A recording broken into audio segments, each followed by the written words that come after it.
Video එක ගොඩක් විශේෂ. යාපන විශ්වවිද්‍යාලයේ 2026 වර්ෂය සඳහා අනධ්‍යයන තනතුරු 7ක් සඳහා පුරප්පාඩු කැඳවලා තියෙනවා. O level, A level සමත් අයට වගේම කාර්මික පළපුරුද්ද තියෙන අයට මේ රැකියා අවස්ථා තියෙනවා. මේ සියලුම තනතුරු ස්ථීර අජය විශ්‍රාම වැඩපු සහිත රැකියා. ආයුධම් කරන්න තියෙන අන්තිම දවස 2026 පෙබරවාරි 13. දැන් අපි බලමු මොනවද මේ තනතුරු සහ එකින් එකට අදාළ සුදුසුකම් මොනවාද කියලා. පළවෙනි තනතුර තමයි ටෙක්නිකල් ඔෆිසර් තනතුර. මේක පුහුණු තනතුරක්. අධ්‍යාපන සුදුසුකම් වශයෙන් අපසස් පෙළ විද්‍යාව හෝ ගණිත අංශයෙන් විෂයන් 3ක් එකවර සමත් වෙන්න ඕන.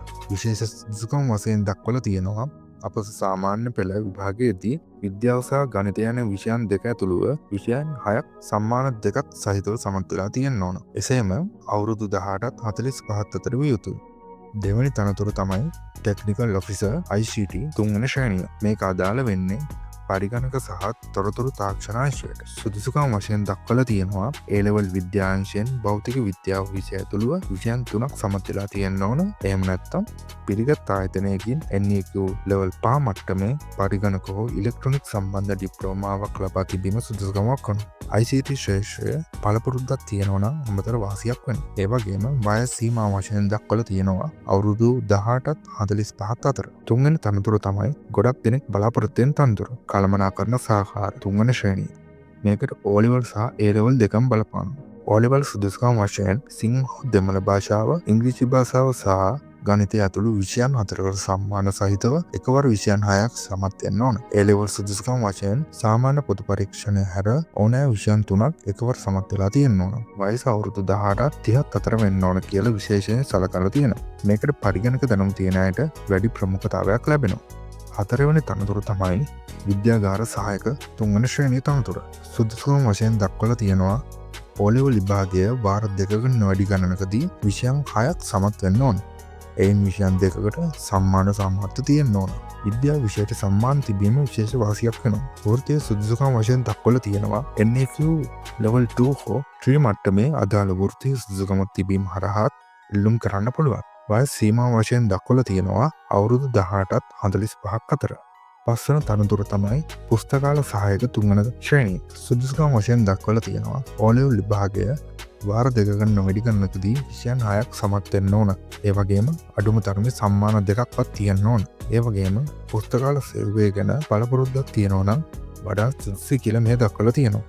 ඒ වගේම වයස අවුරුදු 18ත් 45ක් අතර වෙන්න ඕන. 6 වන තනතුර තමයි ආරක්ෂක නියාමන තුන්වන ශ්‍රේණිය තනතුර. අධ්‍යාපන සුදුසුකම් වශයෙන් O level විභාගය වාර 2ක නොවැඩි ගණනකදී විෂයන් 6ක් සමත් වෙන්න ඕන. සම්මාන දෙකක් සහිතව. ශරීර යෝග්‍යතාවය වයස අවුරුදු 18ත් 45ත් අතර වෙන්න ඕන. උසාවි පායි අඟල් 4කට නොඅඩු වෙන්න ඕන. ඒ වගේම ක්‍රීඩා සහ ප්‍රජා සේවා කටයුතු වල යෙදিলা තියෙනවා නම් විශේෂ සුදුසුකමක් විදිහට උන් සලකනවා. අවසාන තනතුර තමයි කම්කරු සහායක තුන්වන ශ්‍රේණියේ තනතුර. මේ තනතුරට මූලික සුදුසුකම් වෙන්නේ O level විභාගයේ සමත් වීම. විෂයන් 6ක් සම්මාන සාමර්ථ්‍ය දෙකක් සහිතව. මේ සඳහා වයස අවුරුදු 18ත් 48ත් අතර අයට ඉල්ලුම් කරන්න පුළුවන්. කොහොමද මේවට අයදුම් කරන්නේ? මේ පාර අයදුම් කරන ක්‍රමය ටිකක් වෙනස්. පියවර දෙකක් තියෙනවා. පළමු පියවර තමයි මුලින්ම jobs.jfn.ac.lk කියන වෙබ් අඩවියට ගිහිල්ලා ඔයාගේ විස්තර ඔන්ලයින් ෆිල් කරන්න ඕන. දෙවන පියවර තමයි ඔන්ලයින් පුරවල ඉවරුණාම ලැබෙන ඇප්ලිකේෂන් එක print කරගෙන අවශ්‍ය සහතිකවල පිටපත් අමුණලා තැපෑලෙන් යවන්න ඕන. ගාස්තු වශයෙන් එක් තනතුරක් සඳහා රුපියල් 1000ක මුදලක් මහජන බැංකුවට ගෙවන්න ඕන.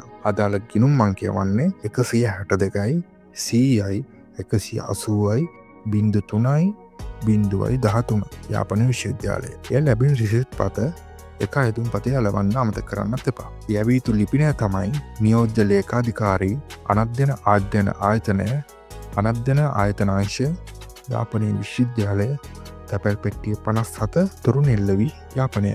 කවරේ වම් පැත් ඉහළ කෙළවරේ තනතුරේ නම ලියන්න අමතක කරන්න එපා. අයදුම්පත් භාරගන්න අවසන් දිනය වන්නේ 2026 පෙබරවාරි 13. ඊට කලින් අනිවාර්යයෙන්ම ඔන්ලයින් ෆිල් කරලා තැපැල් කරන්න. මේ සම්පූර්ණ විස්තරයේ තියෙන ගැසට් එකේ ලින්ක් එක සහ අයදුම් කරන ලින්ක් එක මම පහළ ඩිස්ක්‍රිප්ෂන් එකේ දාලා තියෙනවා. තවත් මේ වගේ රැකියා තොරතුරු දැනගන්න අපේ channel එක subscribe කරන්න.